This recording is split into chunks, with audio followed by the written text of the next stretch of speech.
Cholesterol के बारे में जब भी हम बात करते हैं तो कोलेस्ट्रॉल एक अनडिज़ायरेबल सा एक सब्सटेंस लगता है जो कि हमारी बॉडी में हमें कभी सुनने में ही ना मिले, ऐसा हमें लगता है।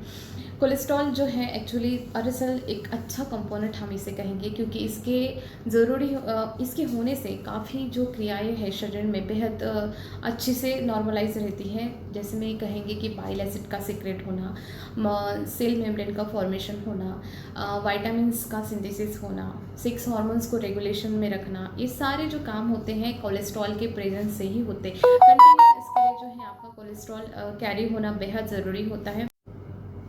तो क्यों कोलेस्ट्रॉल लेवल हमारे शरीर में बनते हैं, क्यों कोलेस्ट्रॉल ज़्यादा होता है, या फिर क्यों किसी का कोलेस्ट्रॉल कम होता है किसी का ज़्यादा बढ़ जाता है, हालांकि दोनों यदि सेम एज के होते हैं फिर भी, और किस तरह से हमारी बॉडी में जो है कोलेस्ट्रॉल बनने की समस्या हो सकती है। देखिए, एक नॉर्मल हेल्दी इंसान की बॉडी में 150 ग्राम का कोलेस्ट्रॉल लेवल होता ही होता है। अब यदि इसमें भी आप बोलोगे कि कोई इंसान जो है जिसका वज़न वैरी करता है, किसी का वज़न बहुत अलग होता है, किसी का अलग होता है, तो उनमें भी यदि देखेंगे तो उनका जो कोलेस्ट्रॉल लेवल है वो भी डिफरेंट होते हैं। क्यों? क्योंकि क्या है कि जितना आपका वज़न होता है मल्टीप्लाई 2 कर दीजिए, 2 ग्राम पर केजी बॉडी वेट आपकी कोलेस्ट्रॉल लेवल हो सकते हैं। मतलब किसी इंसान का 60 केजी वज़न है तो उनका जो कोलेस्ट्रॉल है वो होना चाहिए 120 ग्राम। खैर, ये जो कोलेस्ट्रॉल होता है हमारे बॉडी में दो तरह से ही एंट्री लेता है, दो तरह से ही हमारे शरीर में फॉर्म होता है। पहला एक्सोजीनियस। अब एक्सोजीनियस मतलब बाहर का, जो हम फूड खा रहे हैं, फूड के थ्रू ही कोलेस्ट्रॉल मिलेगा ना हमें। और सेकेंड एंडोजीनियस। जी हाँ, हमारे इंटरनली भी हमारे कोलेस्ट्रॉल लेवल बढ़ सकते हैं। इंटरनल फैक्टर की वजह से भी कोलेस्ट्रॉल लेवल बढ़ते हैं, कार्बोहाइड्रेट के सेवन से। एक्सेसिव कार्बोहाइड्रेट जो होता है हमारे शरीर में, उसकी वजह से भी एंडोजीनियसली आपका जो है कोलेस्ट्रॉल लेवल बढ़ने के चांसेस होते हैं। तो जो भी निश्चिंत थे कि भले हम बहुत कम ऑयल में खाना खाते हैं, हम बिल्कुल भी ऑयली फूड नहीं खाते हैं, लेकिन रोटियां जो है दिन में 10-10 या 20-20 रोटियां हम खा रहे हैं, लेकिन हमारा काम जो है बहुत ही सेडेंटरी है, हम बैठे बैठे कंप्यूटर पे राइटिंग कर रहे हैं या फिर ऑफिस वर्क कर रहे हैं, तो डेफिनेटली कोलेस्ट्रॉल लेवल बढ़ने के लिए आपने ऑयल तो हटा दिया, लेकिन आपने दूसरा अनदर ऑप्शन ढूंढ लिया, मतलब कार्बोहाइड्रेट आप अपने जो डाइट में है उसको बढ़ा दिया। ये भी एक दिक्कत होती है। तो याद रखिए, दो तरीके से हमारे शरीर में कोलेस्ट्रॉल लेवल बढ़ने के चांसेस होते हैं। Exogenous by food intake, second endogenous internally, अंदरूनी भी हमारे शरीर में कोलेस्ट्रॉल लेवल बनते। अब एक एकदम सरल सिंपल भाषा में हो गया, लेकिन यदि हम साइंटिफिकली यदि हम बात करते हैं तो the concentration of cholesterol is regulated by endogenous and exogenous pathways of cholesterol metabolism. ये एंडोजीनियस और एक्सोजीनियस जो है पाथवे हैं जिसकी वजह से जो कोलेस्ट्रॉल का मेटाबॉलिज्म होता है। और हमारा कोलेस्ट्रॉल लेवल कब बढ़ता है? देखिए, नॉर्मली जो हम मिक्स डाइट लेते हैं, मतलब रेगुलरली जो हम खान पान कर रहे हैं, उसमें से नॉर्मली हमें जो है 5 से 6 ग्राम तक कोलेस्ट्रॉल जो है डिराइव होता है, जिसमें कि ये तो एकदम सरल भाषा में हो गया, लेकिन साइंटिफिकली जो है the concentration of cholesterol is regulated by endogenous and exogenous pathway of cholesterol metabolism. जो आपको बताया मैंने कि एंडोजीनियस और एक्सोजीनियस जो ये हो रहा है, डिराइव हो रहा है हमारे बॉडी में कोलेस्ट्रॉल, ये दरअसल ये कोलेस्ट्रॉल मेटाबॉलिज्म का एक पाथवे होता है, एंडोजीनियस पाथवे और एक्सोजीनियस पाथवे, जिस वजह से जिसके थ्रू जो है हम इजीली जो है कोलेस्ट्रॉल मेटाबॉलिज्म कैसे होता है। और ये जो मेटाबॉलिज्म प्रॉपरली यदि ये पाथवे है तो हमारे शरीर में एक्सेस अमाउंट में कभी भी कोलेस्ट्रॉल लेवल नहीं बढ़ेगा। लेकिन फिर भी हम जो जनरली जो खान पान खाते हैं रेगुलर डाइट में यदि हम देखते हैं तो उसमें क्या है ना, हमें जो है 200 से 500 mg तक हमें कोलेस्ट्रॉल मिलता ही मिलता है। लेकिन इससे जो सिंथेसिस होता है वो उसके भी 3 to 6 टाइम मोर होता है।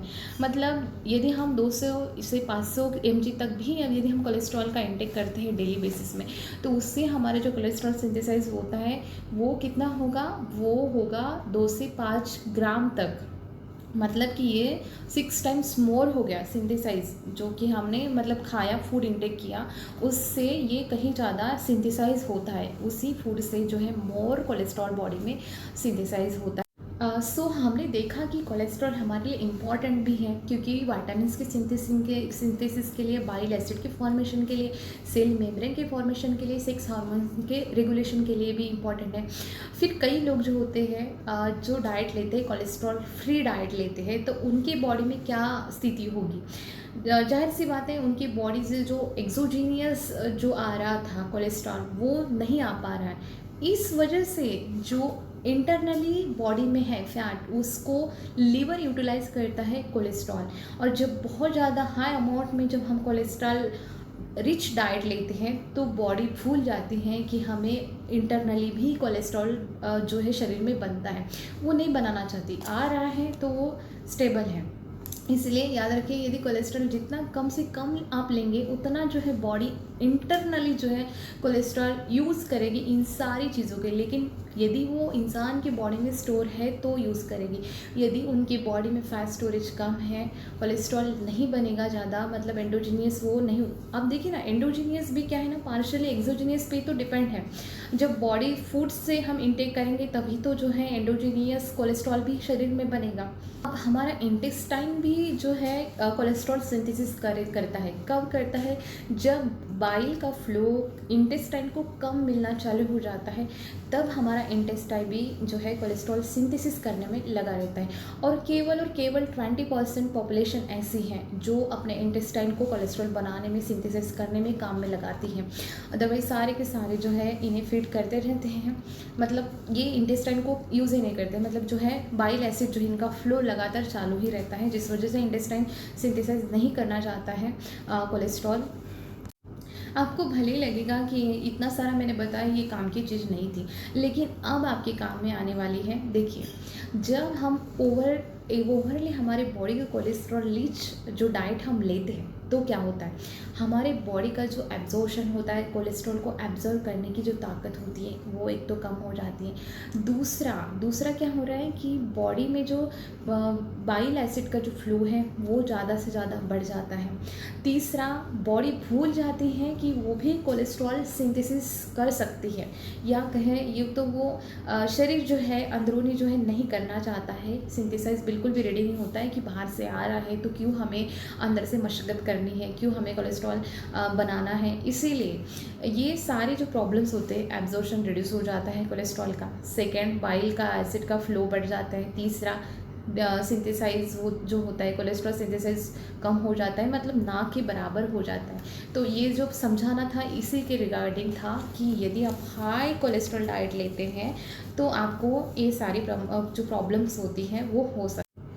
आप बोलोगे कि बात बहुत सिंपल सी है, हाइपर कोलेस्ट्रेमिया की आप डाइट दे दीजिए, हम वही फॉलो कर देंगे और हमारा जो प्रॉब्लम है वो सॉल्व हो जाएगा। लेकिन जब तक कि हमें वो रूट कॉज पता नहीं होता है, किस चीज़ से हम अपने सबकॉन्शियस माइंड में वो चीज़ ना डाल दें, तब तक कि हम उस चीज़ के बारे में अवेयर ही नहीं होते। मतलब भले ही आप डाइट प्लान ले लें, लेकिन उसके बाद में क्या होगा, आप 1-2 दिन फॉलो करोगे, उसके बाद में भूल जाओगे। लेकिन यदि हम पूरे उसके बारे में जब डिटेल में जाते हैं, स्टडी करते हैं कि ऐसा क्यों होता है, किस वजह से जो है मेरे कोलेस्ट्रॉल लेवल बढ़ते हैं, किस वजह से जो है मुझे ये रिस्क हो रहा है, किस वजह से ये चीज़ जो है शरीर में बढ़ रही है, यदि हम उसके बारे में थोड़ा तो भी जान लेते हैं, तो ये जो चीज़ होती है हमारे सबकॉन्शियस माइंड में बैठ जाती है कि इन वजह से ये चीज़ें हो सकती है। तो हम न चाहते हुए भी जो चीज़ें अच्छी होती है उसमें ज़्यादा भर देते हैं, और वो जो है हमारा डाइट पे कंसिस्टेंट रहना, जो कि बहुत कम समय का था, वो बढ़ना चालू हो जाता है। और हमारा एक तरफा जो है ना, हमारा माइंडसेट प्रिपेयर हो जाता है कि इन चीज़ों को खाने से जो है मैं ये चीज़ को स्टॉप कर सकता हूँ। क्योंकि किस तरह से वो मैकेनिज़्म होती हैं, यदि जैसे आपके पास में कोई कोलेस्ट्रॉल रिच फूड आता है, तो आपके माइंड में जो है ये सारी प्रोसेस चालू हो जाएगी कि ये खाने से मुझे, मतलब ये लिंक हो जाएगा। तो ये फैक्टर होता है। इसीलिए आप पूरा वीडियो डिटेल में देखिए। डाइट प्लान तो आपको मिल जाएगा, कोई दिक्कत नहीं उसमें, लेकिन यदि आप उसकी जड़ पे नहीं जाएंगे तो आपके माइंड में वो चीज़ नहीं घुसेगी, और ये आप थोड़े दिन के लिए प्रिवेंट करेंगे। लेकिन कहीं ना कहीं एक बार यदि कोलेस्ट्रॉल लेवल बढ़ जाए अब नॉर्मल तरीके से, के ये एज इंड्यूस भी होता है एक्चुअली, तो ये बढ़ा हुआ आप थोड़ा सा घटा लोगे, लेकिन और ज़्यादा नॉर्मल डाइट पे आने के कारण, नॉर्मल लाइफस्टाइल चालू करने का कारण जो है ये और बढ़ सकता है। इसलिए हम पूरा डिटेल में विस्तार से इस चीज़ के बारे में बात ज़रूर करेंगे। कोलेस्ट्रॉल के जड़ में जाते हैं। देखिए, हर इंसान का जो है ना कोलेस्ट्रॉल, प्लाज्मा कोलेस्ट्रॉल लेवल की बात करेंगे, 20 साल तक चाहे वो मेल हो चाहे वो फीमेल हो, दोनों का सेम होता है प्लाज्मा कोलेस्ट्रॉल लेवल। लेकिन इसके आगे में ये डिफरेंट हो जाते हैं, फिर आपका कोलेस्ट्रॉल आप दोनों में भेदभाव करना चालू हो जाता है। भेदभाव इसलिए जैसे कि मेल है तो इनका कोलेस्ट्रॉल लेवल जो है बढ़ सकता है, फीमेल है तो जब तक कि मेंस्ट्रुअल साइकिल चल रही है उनको डर ही नहीं है, उनका cholesterol level until unless smoking है या फिर अल्कोहलिक है जो वुमन, उनको बढ़ने की दिक्कत हो सकती है। अदरवाइज महिलाओं में प्लाज्मा कोलेस्ट्रॉल लेवल ज़्यादा बढ़ते नहीं है जब तक कि मेनोपॉज नहीं होता। लेकिन मेल में ये एज इंड्यूस चालू हो जाता है, जैसे ही उनका 20 पार कर दिए उन्होंने और साथ में स्मोकिंग है तो बहुत फास्टली जो है कोलेस्ट्रॉल लेवल बॉडी में बनना चालू हो जाता है। बहुत लोगों का क्वेश्चन होता है कि जो अर्ली एज में लोगों को हार्ट अटैक आ रहा है तो ये क्यों हो सकता है, उसके लिए क्या हमें टेस्ट करके रखना है। देखिए मोस्टली जो अर्ली स्टेज में आ रहा है हार्ट अटैक बच्चों को, तो ये हो सकता है आपकी फैमिली हिस्ट्री बहुत स्ट्रांगली जो है लिंक करती होगी लिपिड डिसऑर्डर्स में। आप जाके फैमिली हिस्ट्री या फिर जेनेटिकल डिसऑर्डर्स भी होते हैं फैमिली में जिनके ऑटोमेटिकली लिपिड लेवल्स बड़े होते हैं, कोलेस्ट्रॉल लेवल बड़े होते हैं। एक तो आपने वो करके रखना है। सेकेंडली जो है आप देखिएगा मेल या बच्चों को, मतलब जो मेल होते हैं लड़के लोगों को ही जो ज़्यादा है हार्ट अटैक कम एज में आता है, मिड लाइफ में या फिर कहे अर्ली जो स्टार्ट होता है अर्ली एज में जो है बच्चों में स्पेशली जो मेल होते हैं उनमें ही ज़्यादा डोमिनेंट होता है, उन्हीं को ये ज़्यादा होने के जो चांसेस बहुत ज़्यादा होते हैं, क्योंकि ये भेदभाव करने वाला डिसीज़ है। फीमेल को जो है जब तक कि उनका जो है साइकिल चल रहा है, जिनके पीरियड्स आ रहे हैं तब तक कि उनको इसकी कोई दिक्कत नहीं होती है, लेकिन ये मेल में बहुत ज़्यादा जो है एक्टिव रहता है। फैमिली हिस्ट्री हो सकती है। दूसरा बहुत ही लो, हम ज़्यादातर फोकस करते हैं एलडीएल की तरफ जो कि बहुत ही लो डेंसिटी लाइपोप्रोटीन होता है और ये सबसे बैड जो कोलेस्ट्रॉल हम इसे मानते हैं, तो हम फोकस इसे पीसी पे करते हैं। लेकिन कई लोगों की आप हिस्ट्री चेक कीजिएगा जिनको भी हार्ट अटैक आए हैं, मैक्सिमम तो नहीं करेंगे लेकिन जिनका एलडीएल नहीं बढ़ा है लेकिन जिनका एचडीएल मतलब कि good fat high density lipoprotein की मात्रा यदि कम है उनके शरीर में, तो भी हार्ट अटैक आने की जो चांसेस होते हैं उतने ही इक्वली रहते हैं। लो एलडीएल का बढ़ना और एचडीएल का कम होना ये भी इम्पॉर्टेंट होता है। कई लोग जो है एलडीएल पर ही फोकस करते हैं लेकिन एचडीएल को हम नहीं बढ़ा पाते। एचडीएल कैसे बढ़ता है, बहुत सिंपल तरीके से बढ़ता है एचडीएल। जितना हम फिजिकली एक्टिव रहते हैं, जितना आप एक्सरसाइज करते हैं, जितना अच्छा जो फैट्स लेते हैं, गुड फैट्स जो है आलमंड से, वॉलनट्स में, नट्स एंड सीड्स में मिलता है, monounsaturated fatty acid, polyunsaturated fatty acid, olive oils आपने सुना होगा, सनफ्लावर सा, राइस ब्रान ऑयल, जितने भी अच्छे अच्छे फैट्स होते हैं इनमें जो होता है ये फैट्स बैलेंस में रहता है। इसीलिए जो है एचडीएल जो है ना बढ़ना, ओमेगा 3 फैटी एसिड में इनमें भी इंक्लूड होता है, तो ये जो है एचडीएल को अच्छा बनाता है। इसीलिए जो है सेडेंटरी जितना आप रहोगे उतना ज़्यादा एचडीएल की लेवल कम ही रहेगी। मोस्टली आप देखिए ना जितने भी ओल्डर पीपल हैं या फिर मिडिल एज के भी लोग देखिए, उनका ब्लड टेस्ट, ब्लड प्रोफाइल कीजिए आप, भले उनका एलडीएल कम है लेकिन एलडीएल जो है ज़्यादा बड़ा नहीं है लेकिन उससे हमें दिक्कत नहीं, लेकिन जो एचडीएल है वो भी कम होता है। बहुत मैक्सिमम लोगों में जो एक्सरसाइज बिल्कुल नहीं करते, फिजिकली एक्टिव नहीं है, उनका एचडीएल कम रहता ही रहता है और ये उतना ही लिंक करता है जितना कि बढ़ा हुआ कोलेस्ट्रॉल। इसीलिए हमेशा गुड फैट भी अच्छा होने का जो है एचडीएल बढ़ाने का भी आपने सोचना है। इस पर बहुत ही ज़्यादा भेदभाव हुआ है। आप देखेंगे कि 20 साल की उम्र में आप कभी ये नहीं सुना होगा कि किसी लड़की को हार्ट अटैक आया है उस वजह से वो उसकी डेथ हुई है आपने, लेकिन ये ज़रूर सुना है कि किसी लड़के को जो कि 20-22 साल का था, 25 साल का था, हार्ट अटैक आया है और उसकी डेथ हो गई है। ये महिलाओं में आपको कभी सुनने में नहीं मिलेगा। इस स्ट्रॉन्ग एसोसिएशन है मेल की तरफ, और जब उनके ये 20 और 25 साल का जो रिस्क बनता है, मतलब क्यों वो इस इंसान को उस समय में हार्ट अटैक आता है, ये तो 60 के पार आना चाहिए, 50 के पार में आना चाहिए। देखिए एक तो वो पर्सन स्मोकिंग करता होगा, यदि स्मोकिंग नहीं भी करता होगा तो जो 2 जेनेटिकल फैक्टर जैसे मदर और फादर दोनों यदि उनको कोलेस्ट्रॉल, हाइपर कोलेस्ट्रेमिया है या फिर हार्ट अटैक का जो हिस्ट्री है, फैमिली हिस्ट्री में दोनों जीन्स पॉजिटिव है, उसे होमोजीनियस हम कहेंगे, जिसमें मदर और फादर दोनों की हिस्ट्री पॉजिटिव है हार्ट अटैक की, तो ये स्ट्रांगली वो पर्सन को बहुत अफेक्ट करती है। इस वजह से भी वो उससे तो नंबर ऑफ़ फैक्टर्स आते हैं हार्ट अटैक बनने के लिए, लेकिन कम एज में आने के लिए हम यही कहेंगे कि स्मोकिंग है और साथ में दोनों जेनेटिकल फैक्टर उसके पॉजिटिव है फैमिली हिस्ट्री के बनाने के लिए, हार्ट डिसीज़ बनाने के लिए, यही वजह हो सकती है स्ट्रांगली उनको हार्ट अटैक। अब इसमें क्या है ना, कई लोग अपना दिमाग लगाएंगे कि अर्ली एज में यदि बच्चे को जो है कोलेस्ट्रॉल लेवल उनके बढ़ते हैं, उनको हार्ट डिसीज़ अर्ली एज में हो सकते हैं, तो क्या हम चाइल्डहुड का डाइट उसे अच्छा खिलाते हैं, कोलेस्ट्रॉल फ्री खिलाते हैं, कम जो है फैट वाला देते हैं, तो क्या हम ये चीज़ को हम प्रिवेंट कर सकते हैं? There is no data to prove that. कोई भी ऐसा आज तक कि स्ट्रॉन्ग एविडेंस नहीं मिला है इस चीज़ के, क्योंकि कई रिसर्च इसमें हो चुके हैं, तो इसमें ऐसा कुछ भी रिलेशन नहीं पाया गया है कि चाइल्डहुड का डाइट जो है कि अर्ली एज में कोलेस्ट्रॉल लेवल बढ़ाता है या फिर उसका रिस्क कम करता है। इसके बारे में कोई भी डेटा अभी तक के नहीं है, प्रूवन नहीं है। फिर भी जो है आप उनके डाइट में एक अच्छा हेल्दी फैट और गुड अमाउंट में जितना चाहिए उनको उतना ही दें, एक्सेस अमाउंट में उन्हें बिल्कुल भी फैट और फैटी चीज़। आप प्रेग्नेंट वुमेन की लिपिड प्रोफाइल चेक कीजिए, डायबिटिक पेशेंट की लिपिड प्रोफाइल चेक कीजिए, जॉइंटिस का पेशेंट है या फिर हाइपरथायरॉयडिज्म भी उस पेशेंट को है, तो इन सारे की लिपिड प्रोफाइल यदि आप चेक करोगे तो इनमें आपको कोलेस्ट्रॉल ज़रूरत से ज़्यादा ही बढ़ा हुआ दिखेगा। चाहे वो प्रेग्नेंट लेडी हो, हाइपोथायरॉयडिज्म वाला पेशेंट हो या फिर लीवर सिरोसिस का भी यदि पेशेंट हो, डायबिटीज़ वाले को तो वैसे भी होता ही है। इन सारे में जो एक कॉमन होता है, उनका जो कोलेस्ट्रॉल लेवल है ज़रूरत से बढ़ा हुआ ही आपको दिखता है। इम्पॉर्टेंट पॉइंट पे बात करते हैं कि जिसकी बात बिल्कुल भी मुझे हज़म नहीं हो रही है कि अपराइट पोजीशन, ये मुझे हज़म नहीं हो रहा है, लेकिन मेंटल स्ट्रेस इसे मैं मान लेती हूँ कि ये कोलेस्ट्रॉल में बढ़ता है, लेकिन स्टडीज़ का कहना है कि अपराइट पोजीशन साथ में मेंटल स्ट्रेस, ये दोनों जो हैं आपकी कोलेस्ट्रॉल लेवल को बढ़ा सकता है। इसके साथ ही ये फ्लक्चुएट भी होता है कई डिसीज़ में, जैसे हाइपोथायरॉयडिज्म में डिक्रीज़ भी होता है, इंक्रीज़ भी होता है, एनीमिया में भी ये कम होता है, और एक्यूट इन्फेक्शन है वो पर्सन को, तो उनका भी आप यदि लिपिड प्रोफाइल चेक करेंगे तो उनमें भी उनका कोलेस्ट्रॉल लेवल जो है डिक्रीज़ हुआ जो है कम हुआ आपको दिखेगा।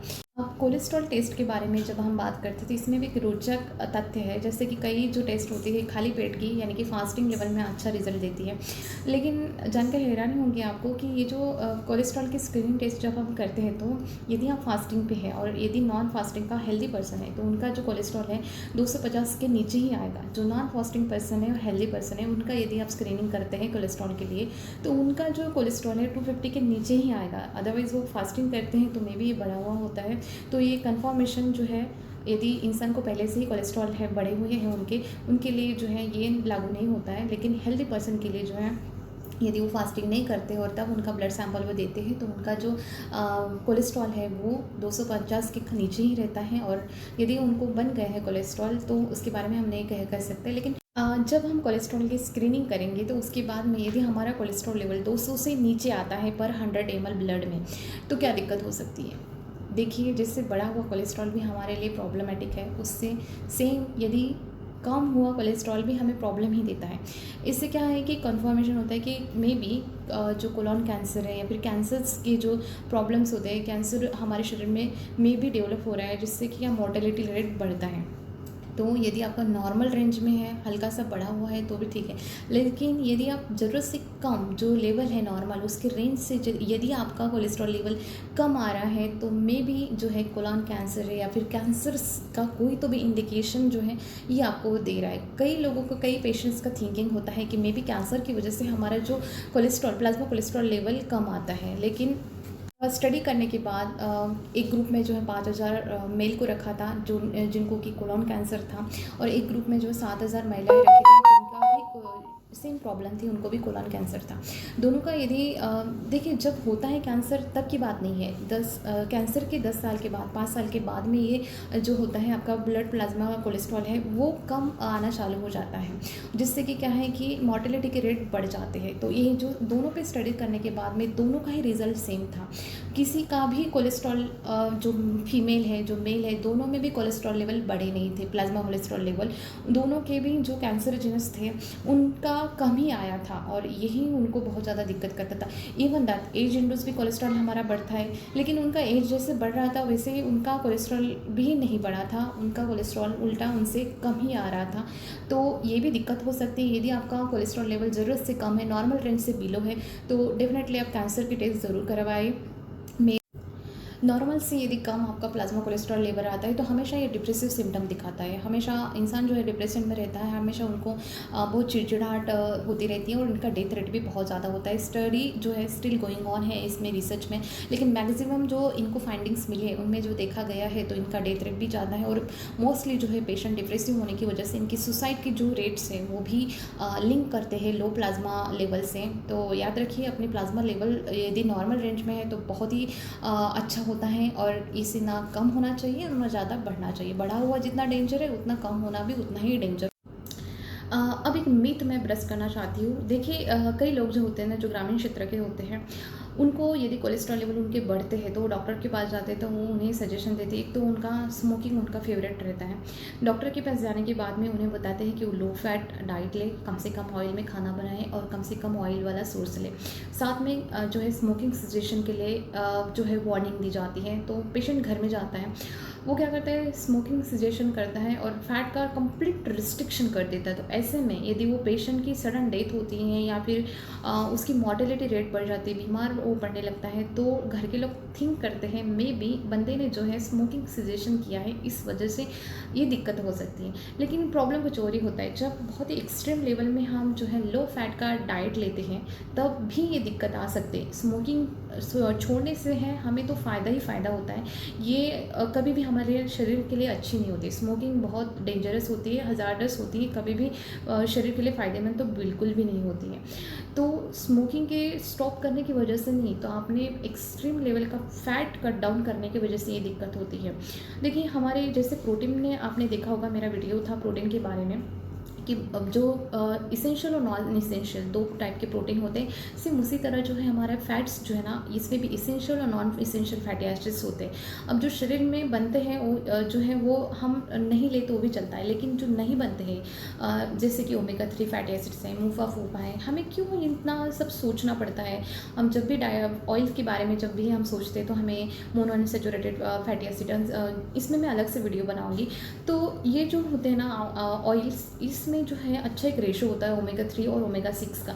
ये बनाए रखने के लिए हमारे शरीर का एक रेशो होता है, वो बनाए रखने के लिए और शरीर की अच्छा प्रक्रिया से अच्छी प्रक्रिया होने के लिए जो है एक गुड फैट, एक गुड अमाउंट में, ना ज़्यादा कम और ना ज़्यादा बहुत ही कम और ना ही ज़्यादा बढ़ा हुआ, ये लेवल अप होने के लिए बेहद बेहद इंपॉर्टेंट थिंग होती है ये कि हमें एक क्वालिटी फ़ैट खाना है। भले आप यदि आपका कोलेस्ट्रॉल लेवल बढ़ा है, आप यदि आपको हार्ट अटैक आया है या फिर हार्ट डिसीज़ बने हैं, तो आपको कंप्लीटली फ़ैट छोड़ना ये बिल्कुल भी सही बात नहीं है। वो आप यदि ये सिचुएशन आपके सामने जब आती है तब quality fat with minimum amount, बहुत कम अमाउंट में आपको अच्छे इसेंशियल फैटी एसिड जो कि शरीर में नहीं बन रहे हैं, वो कैसे आप गेन कर सकते हैं, वो किस तरह से आप फुलफिल कर सकते हैं बॉडी की रिक्वायरमेंट, इस पे आप भर दीजिए। और पूरा जो ऑयल पे जो होता है, मोनो अनसैचुरेटेड फैटी एसिड्स है, पॉली अनसैचुरेटेड फैटी एसिड्स है, ओमेगा 3 फैटी एसिड्स के हैं, इसके बारे में आप जो है नॉलेज लीजिए।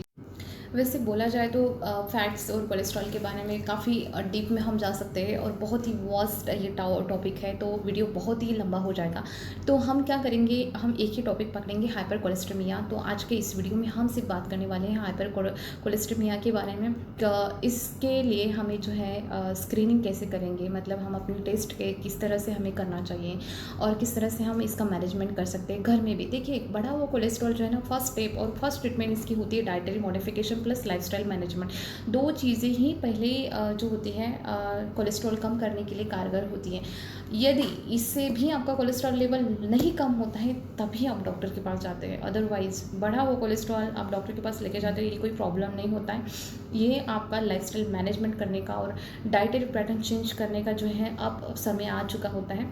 तो आप हमेशा प्रेफरेंस कीजिए, पहले तो अपना लाइफस्टाइल चेंज करेंगे, डाइटरी पैटर्न चेंज करेंगे और तब भी जाके आपका हाइपर कोलेस्ट्रेमिया ठीक नहीं होता है, तभी आप अपने डॉक्टर्स के पास जाके इसके रिगार्डिंग जो भी मेडिकेशंस हैं वो आप फॉलोअप कर सकते हैं।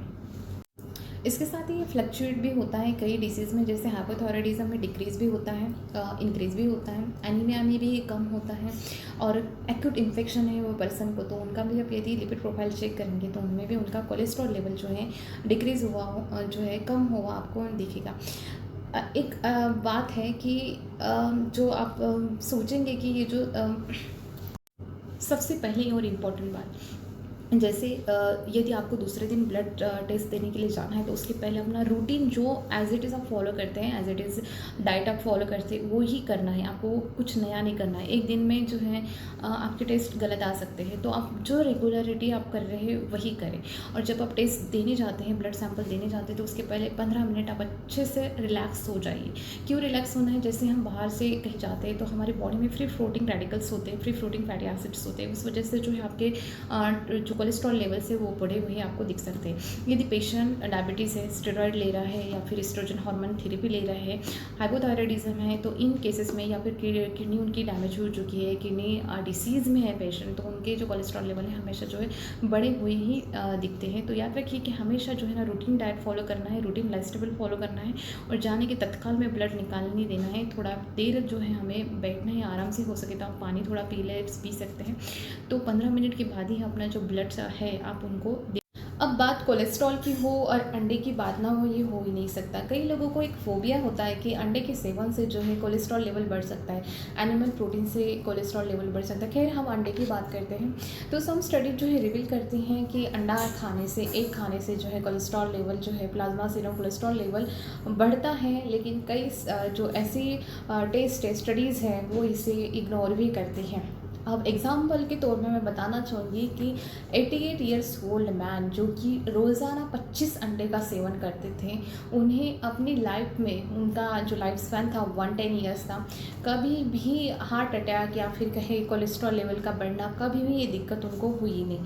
तो यदि अंडा खाने से कोलेस्ट्रॉल जो है इशू बढ़ता है तो डेफिनेटली उन जो है 88 ईयर्स ओल्ड मैन को भी होना चाहिए था, बट उन्हें नहीं हुआ। ऐसा क्यों? क्योंकि उन्होंने क्या किया, जो एग्स में जो है 3 चीज़ों का बना हुआ है। टोटल कोलेस्ट्रॉल जो हमारे बॉडी में होता है वो होता है एलडीएल कोलेस्ट्रॉल, दूसरा है एचडीएल कोलेस्ट्रॉल, तीसरा है वीएलडीएल कोलेस्ट्रॉल। अब कोलेस्ट्रॉल जो है ना इसमें पूरा फैट ही नहीं होता, तो इसमें प्रोटीन भी होता है। जैसे आपने सुना होगा लाइपोप्रोटीन करके, तो ये एक्चुअली एलडीएल है, एचडीएल है, वीएलडीएल है, तो ये बना है फैट और प्रोटीन की दोनों को मिलने से जो है ये कोलेस्ट्रॉल बना है। अब इनमें जितना ज़्यादा अमाउंट प्रोटीन का रहता है उतना हेल्थ के लिए अच्छा होता है। हाई डेंसिटी लाइपोप्रोटीन मीन्स कि इसमें जो लाइपोप्रोटीन है इसका अमाउंट काफ़ी ज़्यादा होता है, इसीलिए इसे गुड फैट्स हम कहेंगे। एक अच्छा फैट होता है और हमेशा याद रखिए हमें एचडीएल हमेशा बढ़ा हुआ चाहिए, 50 के ऊपर में चाहिए। प्रोटीन मतलब कि आपका जो लाइपोप्रोटीन है कम अमाउंट में है, इसलिए ये शरीर में घातक है, क्योंकि कम प्रोटीन रहेगा तो ज़्यादा इसमें फ़ैट रहेगा। हमें जो है प्रोटीन ज़्यादा चाहिए, फैट कम चाहिए। तो कैसे? अब ये जो है पूरा ये लेवल हम बोलेंगे कि ये लाइपोप्रोटीन समझेंगे हम, और इसे हम जो है फैट समझेंगे। तो ये लाइपोप्रोटीन जितना ज़्यादा रहेगा उतना ज़्यादा जो है जितना लाइपोप्रोटीन की डेंसिटी ज़्यादा रहती है उतना वो फैट जो है परसेंटेज जो है डिस्ट्रीब्यूट होते हैं। जिसमें कि हम इसे थोड़ा मीडियम टाइप का समझेंगे, क्योंकि इसमें ज़्यादा भी लाइपोप्रोटीन बहुत कम भी नहीं लेकिन एकदम ज़्यादा भी नहीं, तो इसे हम एलडीएल कंसीडर करेंगे, जिसमें कि फ़ैट की जो लेवल है वो ज़्यादा है और इसमें जो लाइपोप्रोटीन के जो लेवल है, अमाउंट है, ये कम है। अब इसमें भी आता है वीएलडीएल, जिसमें कि बहुत कम आपको लाइपोप्रोटीन मिलता है। अब ये बहुत सिंपल समझ लीजिए, हम ये जो समझेंगे, ये जो थोड़ा सा ये पोर्शन है, ये बस इतना लाइपोप्रोटीन उसमें रहता है, और ये जो पूरा पोर्शन देखोगे, ये पूरा यहाँ तक, ये जो टोक आप देख रहे हैं, इसे ही हम सिर्फ जो है लाइपोप्रोटीन का अमाउंट समझेंगे, और पूरा जो है इसमें फैट आप बोलेंगे इसे। तो ये हो गया वीएलडीएल, यानी कि very low density of lipoprotein. अब बात आती है हमारे एचडीएल की, तो ये हम कंसीडर करेंगे, ये पूरा जो पोर्शन है ये हम लाइपोप्रोटीन का कंसीडर करेंगे, और ये हम जो है एलडीएल का, कोलेस्ट्रॉल में सॉरी ये फैट का अब जो है पोर्शन हम कंसीडर करेंगे। मतलब कि ये जो है हाई डेंसिटी लाइपोप्रोटीन, इनमें काफ़ी अमाउंट में लाइपोप्रोटीन प्रेजेंट है, और इसी वजह से जो है फैट का परसेंटेज अपने आप कम है। तो हमेशा याद रखिए अच्छा जो है HDL, high density lipoprotein, lipoprotein ज़्यादा और इस ज़्यादा होने से फैट कम रहता है, और high low density lipoprotein, lipoprotein कम होने की वजह से मतलब एलडीएल बढ़ता है, मीन्स कि एलडीएल में जो है लाइपोप्रोटीन का अमाउंट कम रहता है, फैट बहुत ज़्यादा होता है। कंफ्यूज मत हो जाइए, बस आप टोटल कोलेस्ट्रॉल माने कि HDL high density lipoprotein, lipoprotein ज़्यादा होता है, फैट पर परसेंटेज कम होता है। एलडीएल मतलब कि लो डेंसिटी लाइपोप्रोटीन, जिसमें कि आपको जो है लाइपोप्रोटीन कम मिलता है। वेरी लो डेंसिटी लाइपोप्रोटीन, इसमें लाइपोप्रोटीन बहुत ही कम होते हैं, और जितना ज़्यादा लाइपोप्रोटीन ज़्यादा रहता है उतना फैट जो है वो उसमें कम रहता है। तो इससे आपका टोटल जो कोलेस्ट्रॉल है उससे बनता है। अब इसे रिडक्शन करने के लिए, मतलब देखिए हमेशा जो बढ़ा हुआ कोलेस्ट्रॉल है उसके लिए प्राइमरी और बहुत ही मतलब कॉमन ट्रीटमेंट हम कहेंगे कि कोलेस्ट्रॉल लोअरिंग डाइट अपनाना। जब एक्सेसिव हो जाता है, बहुत ही मतलब abnormal तरीके से आपका कोलेस्ट्रॉल बढ़ रहा है, तभी आप मेडिसिन की तरफ जाइए। अदरवाइज जो होता है प्राइमरी जो आपने हाइपर कोलेस्ट्रोमिया की जो ट्रीटमेंट होती है, कोलेस्ट्रॉल बढ़ी हुई कोलेस्ट्रॉल को लेवल अप करने के लिए जो है डाइट बहुत इंपॉर्टेंट होता है।